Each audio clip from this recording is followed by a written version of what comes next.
Μπαρμαξής, αργότερα Τσάλκα.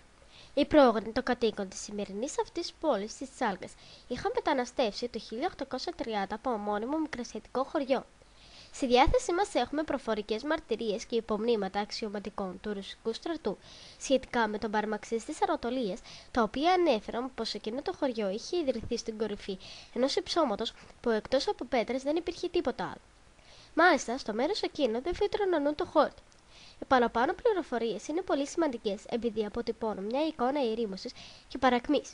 Η ίδια η λέξη Μπαρμαξής πρέπει να προέρχεται από την γενική πτώση της ελληνικής λέξης παρακμή.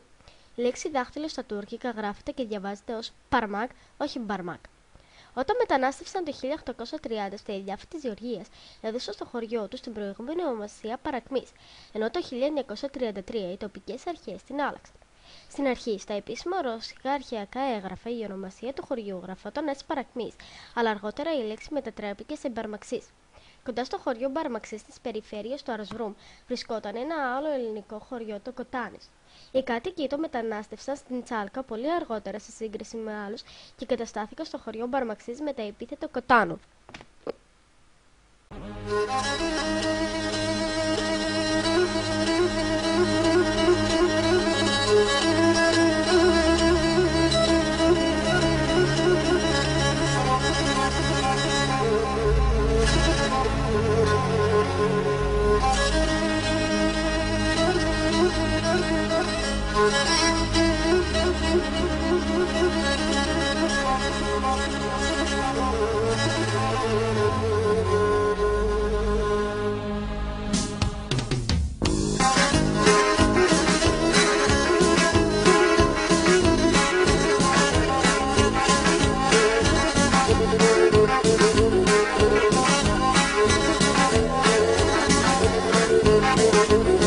Στην Ελλάδα, στην πατρίδα, εφάσταν με έναν ελπίδα και μετερά στη Ρουσία, έρχαν στη Μακεδόνια.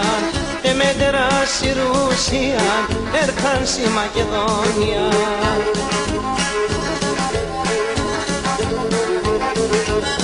Στα χωρία εταγούδευταν, με αδερφιά ξανεβρέθαν, ολέντα μάνθρων και πίνε, σε ένα άλλο χωράκινε.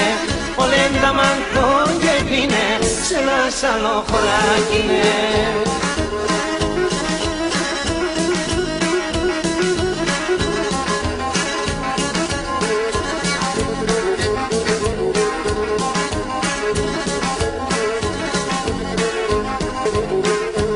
Το πάτι ελπίδας, ασαμεριάτη τυπνίδας, έχνε χρώμα γαλανών, ένα με τον ουρανό.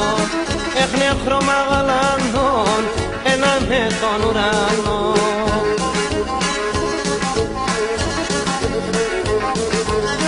Τα μαλλοπάτς είναι μελί, τα χιλοπάτς κεράσι, πάντα λένε και γελούν, τα τραντάφυλλα να μπουν. Πάντα λένε και γελούν, τα τραντάφυλλα να μπουν.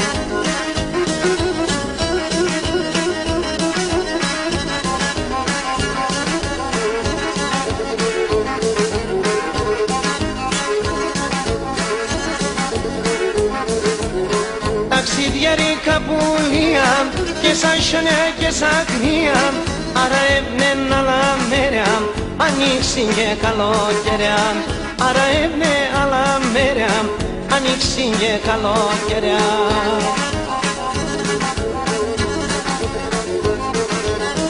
Έναν τόπο να γονεύνε, τα παιδιά του να φέρνε, στην πατρίδα με καλόν, όλε αν θα έφταν ζεστό.